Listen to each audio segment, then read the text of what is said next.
ಸ್ನೇಹಿತರೆ, ನಮ್ಮ ಕರ್ನಾಟಕದ ಸಂಸ್ಕೃತಿ ಇರ್ಬೋದು, ನೀವೆಲ್ಲ ಮರ್ತು ಬಿಟ್ಟಿದ್ದೀರಾ ಅಂತ ನಾನು ಅನ್ಕೊತಾ ಇದ್ದೀನಿ. ಸೊ, ಈ ವಿಡಿಯೋ ಏನು ನೋಡ್ತಾ ಇದ್ದೀರಾ, ಸೊ ಈ ವಿಡಿಯೋದಲ್ಲಿ ಕಾಣಿಸ್ತಾ ಇರೋದು ಬಂದು ನಿಮಗೆ ಶಾವಿಗೆ ಮೇಕರು. ಸೊ, ನಮ್ಮ ಅಜ್ಜಿ ತಾತನ ಕಾಲದಿಂದ ಮಾಡ್ಕೊಂಬರ್ತಾಯಿದ್ರು ಶಾವಿಗೆ. ಸೊ, ರಾಗಿ ಹಸಿಟ್ಟಲ್ಲಿ ಮಾಡ್ತಾಯಿದ್ರು, ಅಕ್ಕಿಯಲ್ಲಿ ಮಾಡ್ತಾಯಿದ್ರು. ಸೊ, ವಿವಿಧ ರೀತಿಯಲ್ಲಿ ಶಾವಿಗೆ ಮಾಡ್ತಾಯಿದ್ರು. ಸೊ, ಇವಾಗ ಯಾರೂ ಶಾವಿಗೆನೇ ಮಾಡಲ್ಲ, ಇವಾಗೆಲ್ಲ ನೂಡಲ್ಸ್ ತಿಂತಾರೆ. ₹5 ಪ್ಯಾಕೆಟು, ₹10 ಪ್ಯಾಕೆಟು ನೂಡಲ್ಸ್ ತೊಗೊಬಂದ್ಬಿಟ್ಟು ತಿಂತಾರೆ. ಸೊ, ಅದು ಆರೋಗ್ಯಕ್ಕೆ ಹಾನಿಕರ. ಸೊ, ನಿಮಗೆಲ್ಲ ಗೊತ್ತೇ ಇದೆ ಅದೆಲ್ಲ ಮ್ಯಾಗಿನ ಯಾವ ರೀತಿ ಮಾಡ್ತಾರೆ ಅಂತ. ಸೊ, ಈ ವಿಡಿಯೋ ಏನು ನೋಡ್ತಾ ಇದ್ದೀರಾ, ಇದು ಬಂದು ವುಡ್ಡಲ್ಲಿ ಎಲ್ಲ ರೀತಿಯ ನಮ್ಮ ಕಿಚನ್ನಿಗೆ ಏನೇನು ಬೇಕು ಐಟಮ್ಗಳು ಎಲ್ಲ ಮಾಡ್ತಾರೆ. ಹಾಗೆ ದೇವ್ರಿಗೆ ಬೇಕಾದಂಥ ಏನು ಹೇಳ್ತಾರೆ, ಜೋಕಾಲಿನ ಕೂಡ ಮಾಡ್ತಾರೆ. ಇವರು ಮೈಸೂರಿನ ಹುಣಸೂರಲ್ಲಿ ಇರೋದು. ಸೊ, ಇವರು ನಮ್ಮ ಸಂಪ್ರದಾಯನ ಬಿಟ್ಟಿಲ್ಲ ಅವರು. ಸೊ, ಅವರು ಮರ ಕೆಲಸ ಮಾಡಿಕೊಂಡು, ಕಾರ್ಪೆಂಟರ್ ವರ್ಕ್ ಮಾಡಿಕೊಂಡು, ಸೊ ತುಂಬ ಚೆನ್ನಾಗಿ ಮಾಡ್ತಾಯಿದ್ದಾರೆ. ಈ ಇಡೀ ಇಂಡಿಯಾದಲ್ಲಿ ಯಾರು ಈ ರೀತಿ ಎಲ್ಲ ಕಿಚನ್ಗೆ ಬೇಕಾಗಿರೋ ಎಲ್ಲ ಪ್ರಾಡಕ್ಟ್ಗಳಿರ್ಬೋದು, ಫರ್ನಿಚರ್ಸ್ ಇರ್ಬೋದು, ಎಲ್ಲ ರೀತಿಯ ಇವಾಗ ಬಿಲ್ಡಿಂಗ್ ಬೇಕಾಗಿರೋ ಮರ, ಬಾಗಿಲಿಗಿರ್ಬೋದು, ಕಿಟಕಿ ಇರ್ಬೋದು, A to Z ಮಾಡ್ತಾರೆ. ಈ ಮರದ ವರ್ಕ್ ಏನೇನು ಬೇಕು ಎಲ್ಲ ಮಾಡ್ತಾರೆ. ಮರದಲ್ಲಿ ಏನಾದರೂ ಡಿಸೈನ್ ಬೇಕು ಅಂದರೂ ಮಾಡಿಕೊಡ್ತಾರೆ. ಸೊ, ನಿಮ್ಮ ಶೋಕೇಶಲ್ಲಿ ಏನಾದರೂ ಡಿಸೈನ್ ಬೇಕು ಅಂದರೂ ಮಾಡಿಕೊಡ್ತಾರೆ. ಇಲ್ಲ ಮನೇಲಿ ಏನಾದರೂ ಬೊಂಬೆಗಳ ಥರ ಏನಾದರೂ ಮರದಲ್ಲಿಟ್ಟು ಡಿಸೈನ್ಗಳು ಬೇಕು ಅಂದರೂ ಮಾಡಿಕೊಡ್ತಾರೆ. ಸೊ, ಇಷ್ಟೆಲ್ಲ ಚೆನ್ನಾಗಿ ಮಾಡಿಕೊಡ್ತಾಯಿದ್ದಾರೆ. ಆ ಸಂಸ್ಕೃತಿನ ಇನ್ನೂ ಮುಂದುವರ್ಸ್ಕೊಂಡು ಬಂದಿದ್ದಾರೆ. ಸೊ, ವಿಡಿಯೋದಲ್ಲಿ ಏನು ನೋಡ್ತಾ ಇದ್ದೀರಾ, ಸೊ ನಮ್ಮ ಕಿಚನ್ಗೆ ಬೇಕಾಗಿರೋ ಪ್ರತಿಯೊಂದು ಮರದಲ್ಲಿ ಮಾಡಿದ್ದಾರೆ. ಸೊ, ನಿಮಗೆಲ್ಲ ಗೊತ್ತಿದೆ, ಇವಾಗ ನಾವೆಲ್ಲ ಕುಕ್ಕರ್ಗಳಲ್ಲಿ ಪ್ಲಸ್ಸು ಸ್ಟೀಲ್ ಪಾತ್ರೆಗಳಲ್ಲಿ, ಸಿಲ್ವರ್ ಪಾತ್ರೆಗಳಲ್ಲಿ ಇದರಲ್ಲೆಲ್ಲ ಮಾಡ್ಕೊಂಡು ತಿಂತಾಯಿರ್ತೀವಿ. ಸೊ, ಆರೋಗ್ಯಕ್ಕೆ ಎಷ್ಟು ಹಾನಿಕರ ಆಗ್ತಾಯಿದೆ ಅಂತ ಅದರಲ್ಲಿರೋವಂಥ ಕೆಲವು ಕೆಮಿಕಲ್ಗಳು ನಾವು ಅಡುಗೆ ಮಾಡಿದಂತಾಗ ರಿಯಾಕ್ಟ್ ಆಗಿ ನಮ್ಮ ದೇಹ ಸೇರ್ತಾಯಿದೆ. ಅದರಿಂದ ಆರೋಗ್ಯ ಕೂಡ ಕೆಡ್ತಾಯಿದೆ. ಹಿಂದಿನ ಕಾಲದಲ್ಲಿ ಯಾರಿಗಾದರೂ ಇಷ್ಟು ರೋಗ ರುಜಿನಗಳು ಬರ್ತಾಯಿತ್ತಾ? ಇಲ್ಲ ತಾನೆ. ಸೊ, ಅವ್ರು ಯಾಕೆ ಅಂದರೆ ಅವರೆಲ್ಲ ಈ ರೀತಿ ವಸ್ತುಗಳನ್ನ ಬಳಕೆ ಮಾಡ್ತಾಯಿದ್ರು. ಸೊ, ಇವಾಗ ಏನು ನೋಡ್ತಾ ಇದ್ದೀರಾ, ಇದು ಬಂದು ಶಾವಿಗೆ ಮೇಕರು. ಸೊ, ತುಂಬ ಚೆನ್ನಾಗಿ ಮಾಡಿದ್ದಾರೆ. ತುಂಬ ಒಳ್ಳೆಯ ಏನು ಹೇಳ್ತಾರೆ, ಇನ್ನೂ ಅದನ್ನು ಉಳಿಸ್ಕೊಂಬಂದಿದ್ದಾರೆ ಸಂಸ್ಕೃತಿನ. ಇವಾಗೆಲ್ಲ ನೋಡ್ತಾರೆ, ಬರೀ ಅವರು ಶಾವಿಗೆ ಆ ಥರ ಅಲ್ಲ, ಪ್ರತಿಯೊಂದು ಕಿಚನಲ್ಲಿ ಇವಾಗ ಚಕ್ಲಿ ಮಾಡೋದಿರ್ಬೋದು, ಚಪಾತಿ ಮಾಡೋದಿರ್ಬೋದು, ಪ್ಲಸ್ ಸೌಟು, ಸ್ಪೂನು, ತಟ್ಟೆ, ಪ್ಲಸ್ ರಾಗಿ ಮುದ್ದೆ ಮಾಡೋಕ್ಕೆ ಇದು ಕೆಲವರು ಕೈಯಲ್ಲಿ ಮಾಡ್ತಾರೆ ರಾಗಿ ಮುದ್ದೆ ಮಾಡೋದಕ್ಕೆ. ಅದು ಮತ್ತು ಏನು ಹೇಳ್ತಾರೆ, ಒಂದು ಬೇಕಾದ ಪೂಜೆ ಸಾಮಗ್ರಿಗೆ ಬೇಕಾದಂಥ ಕೆಲವು ಐಟಮ್ಗಳು ಇರ್ಬೋದು, ನಿಮ್ಮ ಮನೆಗೆ ಬೇಕಾಗಿರೋದಂಥ ಸೋಫಾ ಸೆಟ್ಟು ಮತ್ತು ಮಂಚ ಇರ್ಬೋದು, ಈ ರೀತಿ ಯಾವುದೇ ರೀತಿಯಾಗಲಿ ಎಲ್ಲ ರೀತಿಯಲ್ಲಿ ಕೂಡ ಇವರು ಮಾಡ್ಕೊಂಬರ್ತಾಯಿದ್ದಾರೆ. ಸೊ, ಇವ್ರನ್ನ ನೀವು ಕಾಂಟ್ಯಾಕ್ಟ್ ಮಾಡ್ಬೋದು. ನಾನು ಸ್ಕ್ರೀನ್ ಮೇಲೆ ಕೊಟ್ಟಿದ್ದೀನಲ್ಲ ಕಾಂಟ್ಯಾಕ್ಟ್ ನಂಬರು, ಇವ್ರಿಗೆ ಕಾಲ್ ಮಾಡಿ ನಿಮ್ಗೆ ಏನೇನು ಡೀಟೇಲ್ಸ್ ಬೇಕು ಎಲ್ಲ ತೊಗೊಬೋದು. ಸೊ, ಡೀಟೇಲ್ಸ್ ತೊಗೊಂಡು ನೀವು ಆರ್ಡರ್ ಕೂಡ ಮಾಡ್ಬೋದು. ಆರ್ಡರ್ ಮಾಡಿದ್ರೆ ಸೊ ಅವರು ನಿಮಗೆ ಕೊರಿಯರ್ ಮುಖಾಂತರನೂ ಕಳಿಸ್ಕೊಡ್ತಾರೆ. ಇಲ್ಲಾಂದ್ರೆ ನೀವೇ ಡೈರೆಕ್ಟಾಗಿ ಹೋಗಿ ಅವ್ರಿಗೆ ಕಾಲ್ ಮಾಡಿದ್ರೆ ಅವರು ಲೊಕೇಶನ್ ಕಳಿಸ್ಕೊಡ್ತಾರೆ ವಾಟ್ಸಪ್ ಮುಖಾಂತರ. ಸೊ, ನೀವು ಲೊಕೇಶನ್ ನೋಡಿ ಹೋಗಿ ತೊಗೊಂಬರ್ಬೋದು. ಇಲ್ವಾ ನೀವು ಕೊರಿಯರ್ ಕೂಡ ಮಾಡಿಸ್ಕೊಬೋದು.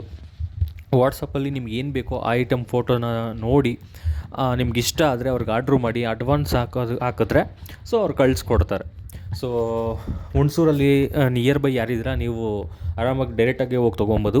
ಸೊ, ಈ ಕಡೆ ಬೆಂಗಳೂರು ಇರ್ಬೋದು, ಬೇರೆ ಬೇರೆ ಸ್ಟೇಟ್ಗಳಿರ್ಬೋದು. ಸೊ, ನಿಮಗೆಲ್ಲ ದೂರ ಆದರೆ ಸೊ ನೀವು ಕೊರಿಯರ್ ಮಾಡಿಸ್ಕೊಬೋದು, ಆಬ್ವಿಯಸ್ಲಿ ಕೊರಿಯರ್ ಮಾಡಿಸ್ಕೊಬೋದು. ಇಲ್ಲ ಹುಣಸೂರು ಕಡೆ, ಮೈಸೂರು ಕಡೆ ಏನಾದರೂ ಟ್ರಿಪ್ಗಳು ಹೋದರೆ ದಯವಿಟ್ಟು ಇವ್ರನ್ನ ಕಾಂಟ್ಯಾಕ್ಟ್ ಮಾಡಿ ಅಲ್ಲೋಗಿ ನಿಮ್ಗೆ ಏನು ಬೇಕು ಪರ್ಚೇಸ್ ಮಾಡ್ಕೊಂಬರ್ಬೋದು. ನಿಮಗೆ ಮನೆಗೆ ಏನಾದರೂ ಡಿಸೈನ್ಗಳು, ಫರ್ನಿಚರು ಈ ರೀತಿ ಏನಾರ ಬೇಕು ಅಂದರೆ ಇವ್ರನ್ನ ಕಾಂಟ್ಯಾಕ್ಟ್ ಮಾಡಿ. ಇನ್ ಕೇಸ್ ದೊಡ್ಡ ಆರ್ಡ್ರ್ ಕೊಟ್ಟರೆ ಅವರೇ ಬಂದು ಕೂಡ ಮಾಡಿಕೊಡ್ಬೋದು. ಸೊ, ನೀವು ಅವ್ರಿಗೆ ಕಾಲ್ ಮಾಡಿ ನಿಮ್ಗೆ ಏನೇನು ಡೀಟೇಲ್ಸ್ ಬೇಕು ಎಲ್ಲ ಕೇಳಿದ್ರೆ ಅವರು ಮಾಡಿಕೊಡ್ತಾರೆ.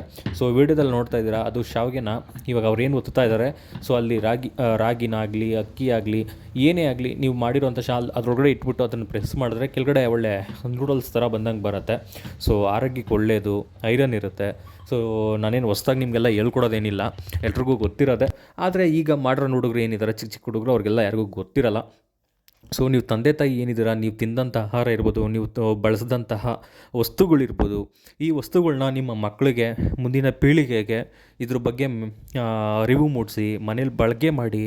ಸೊ, ಸಾಕು ಈ ಸ್ಟೀಲ್ ಪಾತ್ರೆಗಳಿರ್ಬೋದು, ಸಿಲ್ವರ್ ಪಾತ್ರೆಗಳು ಇವನ್ನೆಲ್ಲ ಬಿಟ್ಟು ನಮ್ಮ ದೇಸಿ ಏನಿದೆ, ಈ ಮರದಲ್ಲ ಅಂತ ಮಾಡಿದಂತಹ ನಮ್ಮ ಕಲ್ಚರ್ ಏನಿದೆ ಅದನ್ನು ಫಾಲೋ ಮಾಡಿ ಮಾಡ್ತೀರಾ ಅಂತ ನಾನು ಅಂದ್ಕೊಂಡಿದ್ದೀನಿ. ಸೊ, ಆಬ್ವಿಯಸ್ಲಿ ಎಲ್ಲರೂ ಮಾಡ್ತಾಯಿದ್ದಾರೆ, ಕೆಲವರು ಮಾಡೇ ಮಾಡ್ತಾಯಿದ್ದಾರೆ. ಎಷ್ಟೇ ಮಾಡ್ರನ್ನಾಗಿ ಏನೇ ಬಂದರೂ ಕೂಡ ಕೆಲವರು ಯೂಸ್ ಮಾಡ್ತಾಯಿಲ್ಲ. ಇವಾಗ ಕೂಡ ಕೆಲವು ಹಳ್ಳಿಗಳ ಕಡೆ ಯೂಸ್ ಮಾಡ್ತಾರೆ. ಬಟ್ ಇವಾಗ ಬರ್ತಾ ಬರ್ತಾ ಬರ್ತಾ ಹಳ್ಳೀಲಿ ಕೂಡ ಮಾಡ್ರನೈಸ್ ಆಗಿಬಿಡ್ತಾ ಇದ್ದಾರೆ. ದಯವಿಟ್ಟು ಹಳ್ಳಿ ಸಂಸ್ಕೃತಿನ ಯಾರೂ ಮರೆಯೋಕ್ಕೆ ಹೋಗ್ಬಿಡ್ರಿ. ಏನಿದೆ ಅದನ್ನೇ ಕಾಪಾಡ್ಕೊಬನ್ನಿ. ಯಾವತ್ತಿದ್ರೂ ನಾವು ಮಾಡ್ರನ್ ಅಂತ ಹೋಗ್ತೀವೋ, ನಾವು ಮಾಡ್ರನ್ನಾಗೇ ಹೋಗ್ಬಿಡ್ತೀವಿ. ನಿಮಗೆಲ್ಲ ಗೊತ್ತೇ ಇದೆ ಎಷ್ಟೆಷ್ಟು ಕಾಯಿಲೆಗಳು ಬಂದು ಇನ್ನೂ 25-30 ವರ್ಷ 40 ವರ್ಷ ಆದಂಥ ವ್ಯಕ್ತಿಗಳೇ ಹಾರ್ಟ್ ಅಟ್ಯಾಕ್ ಆಗಿ ಸತ್ತೋಗ್ತಾರೆ, ಕ್ಯಾನ್ಸರ್ಗೆ ಬಂದು ಸತ್ತೋಗ್ಬಿಡ್ತಾರೆ, ಮತ್ತೊಂದು ಆರೋಗ್ಯ ಸಮಸ್ಯೆಗಳು ಬಂದು ಸತ್ತೋಗ್ತಾ ಇದ್ದಾರೆ. ಇಂಥ ಸ್ಥಿತಿಯಲ್ಲಿ ನಾವು ಈ ಸಿಲ್ವರ್ ಪಾತ್ರೆ, ಕುಕ್ಕರು, ಗ್ಯಾಸ್ ಒನ್ಗೊಳೋದು ಬದಲು ಸೌದೆ ಒಲೆಯಲ್ಲಿ ಅಡುಗೆ ಮಾಡಿಕೊಂಡು ಈ ರೀತಿ ಪದಾರ್ಥಗಳನ್ನ ಉಪಯೋಗಿಸ್ಕೊಂಡು ಯಾವುದೇ ಕೆಮಿಕಲ್ ಆಗದಿರುವಂತಹ ಫುಡ್ನ ಬಳಕೆ ಮಾಡೋದ್ರಿಂದ ಸೊ ನಾವು ಇನ್ನೂ ಹೆಚ್ಚೆಚ್ಚು ಆರೋಗ್ಯವಾಗಿರ್ತೀವಿ, ಇನ್ನೂ ಉತ್ಸಾಹ ಇರುತ್ತೆ, ಏನಾದರೂ ಕೆಲಸ ಮಾಡೋದಕ್ಕಿರ್ತೀವಿ. ಸೊ ವಯಸ್ಸಾದ್ಮೇಲೆ ನಮ್ಗೆ ಯಾವುದೇ ರೀತಿಯ ತೊಂದರೆಗಳಾಗಲ್ಲ. ಇಲ್ಲಾಂದರೆ ನೀವು ಇವಾಗೇನೋ ವಯಸ್ಸಿರುತ್ತೆ, ಓಕೆ, ವಯಸ್ಸಾದ್ಮೇಲೆ ನಿಮಗೆ ಗೊತ್ತಾಗುತ್ತೆ ಇವಾಗ ನೀವು ಮಾಡಿರೋ ತಪ್ಪುಗಳೆಲ್ಲ ಮುಂದೆ ಒಂದು ಕಾಲದಲ್ಲಿ ನಿಮಗೆ ಕಾಡ್ಬೋದು. ಆದ್ದರಿಂದ ಈ ಥರ ಮರದಲ್ಲಿ ಮಾಡಿರೋಂಥ ವಸ್ತುಗಳಿರ್ಬೋದು, ಮಡಿಕೆಗಳಿರ್ಬೋದು, ಮತ್ತು ಸೌದೆ ಒಲೆಯಲ್ಲಿ ಮಾಡೋದು. ಇವಾಗ ಹಳ್ಳಿಗಳ ಕಡೆ ಆರಾಮಾಗಿ ಮಾಡ್ಬೋದು. ಬೆಂಗಳೂರಲ್ಲಿ ಬಿಡಿ, ಅವ್ರಿಗೆ ಫೆಸಿಲಿಟಿ ಇರಲ್ಲ, ಸೌದೆ ಸಿಗಲ್ಲ, ಸೌದೆ ಒಲೆ ಇಟ್ಟು ಮಾಡೋಕ್ಕಾಗಲ್ಲ.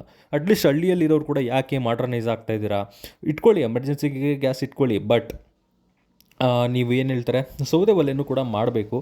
ಮಾಡ್ತಾಯಿದ್ದಾರೆ, ಇಲ್ಲ ಅಂತಲ್ಲ, ಕೆಲವ್ರು ಮಾಡ್ತಾಯಿದ್ದಾರೆ. ಕೆಲವರು ಇವಾಗ ಹಳ್ಳಿಗಳ ಕಡೆ ಏನಾಗ್ಬಿಟ್ಟಿದೆ, ಮಾಡ್ರನೈಸ್ ಆಗಿಬಿಟ್ಟಿದ್ದಾರೆ. ಏನು ಹೇಳ್ತಾರೆ ಅಂದರೆ, ಇವಾಗೆಲ್ಲ ಹಳ್ಳಿಗಳ ಕಡೆ ಸೌದೆ ಸಿಕ್ಕಿದ್ರು ಕೂಡ ಗೀಝರ್ಗಳು ಹಾಕ್ಸ್ಕೊತಾರೆ. ಏನಕ್ಕಪ್ಪ ಅಂಥದ್ರ ಬದಲು ಸೋಲಾರ್ ಹಾಕ್ಸ್ಕೊಬೋದು. ಇಲ್ಲ ನಿಮಗೆ ಸೌದೆ ಒಲೆ ಹಾಕೋ ಒಂದು ಸೋಲಾರ್ ಬರುತ್ತಲ್ಲ, ಆ ಥರ ಹಾಕ್ಸ್ಕೊಬೋದು. ಬೈಲರ್ ಹಾಕ್ಸ್ಕೊಬೋದು. ಇಲ್ಲ ನಿಮ್ಮದು ಅಂಡೆ ಒಲೆ ಹಾಕ್ಕೊಬೋದು. ಅದು ಬಿಟ್ಟು ಈ ಗೀಝರು ಅದು ಇದು ಅಂತೆಲ್ಲ ಹೋಗ್ತಾ ಇರ್ತೀರ. ದಯವಿಟ್ಟು ಅದನ್ನೆಲ್ಲ ಸ್ಟಾಪ್ ಮಾಡಿ ಇಂಥ ವಸ್ತುಗಳನ್ನ ಉಪಯೋಗಿಸಿ. ಮೇಲ್ಗಡೆ ಕೊಟ್ಟಿರೋ ನಂಬರ್ನ ಕಾಂಟ್ಯಾಕ್ಟ್ ಮಾಡಿ, ಅವ್ರನ್ನ ನಿಮಗೆಲ್ಲ ಡೀಟೇಲ್ಸ್ ಕೊಡ್ತಾರೆ. ನಿಮ್ಗೆ ಏನು ವಸ್ತು ಬೇಕೋ ಪರ್ಚೇಸ್ ಮಾಡಿ ಅಂತ ಕೇಳ್ಕೊತೀನಿ. ಇದು ಯಾವುದೇ ಪ್ರಮೋಷನ್, ದುಡ್ಡು ತೊಗೊಂಡು ಯಾವುದೂ ಪ್ರಮೋಷನ್ ಮಾಡ್ತಾ ಇಲ್ಲ. ಸೊ ಆ ವಸ್ತುಗಳನ್ನ ನಾನು ನೋಡಿ ಅವ್ರಿಗೆ ನಾನೇ ಕಾಂಟ್ಯಾಕ್ಟ್ ಮಾಡಿ ಡೀಟೇಲ್ಸ್ ತೊಗೊಂಡು ವೀಡಿಯೋ ಮಾಡ್ತಾ ಇರೋದು. ಬಿಕಾಸ್ ಅದು ನಮ್ಮ ಸಂಸ್ಕೃತಿ, ನಮ್ಮ ಕಲ್ಚರು, ಅದರಿಂದ ಮಾಡ್ತಾ ಇರೋದು. ಹಾಗೆ ನಮ್ಮ ಚಾನಲ್ ಇನ್ನೂ ಯಾರು ಸಬ್ಸ್ಕ್ರೈಬ್ ಮಾಡಿಲ್ಲ, ಸಬ್ಸ್ಕ್ರೈಬ್ ಮಾಡ್ಕೊಳ್ಳಿ. ಹಾಗೆ ಪಕ್ಕದಲ್ಲಿರೋ ಬೆಲ್ ಐಕನ್ನ ಕ್ಲಿಕ್ ಮಾಡ್ಕೊಳ್ಳಿ. ಹಾಗೆ ಪ್ರತಿ ವೀಡಿಯೋನೂ ಪೂರ್ತಿಯಾಗಿ ನೋಡಿ ಸಪೋರ್ಟ್ ಮಾಡಿ. ಥ್ಯಾಂಕ್ ಯು, ಧನ್ಯವಾದಗಳು.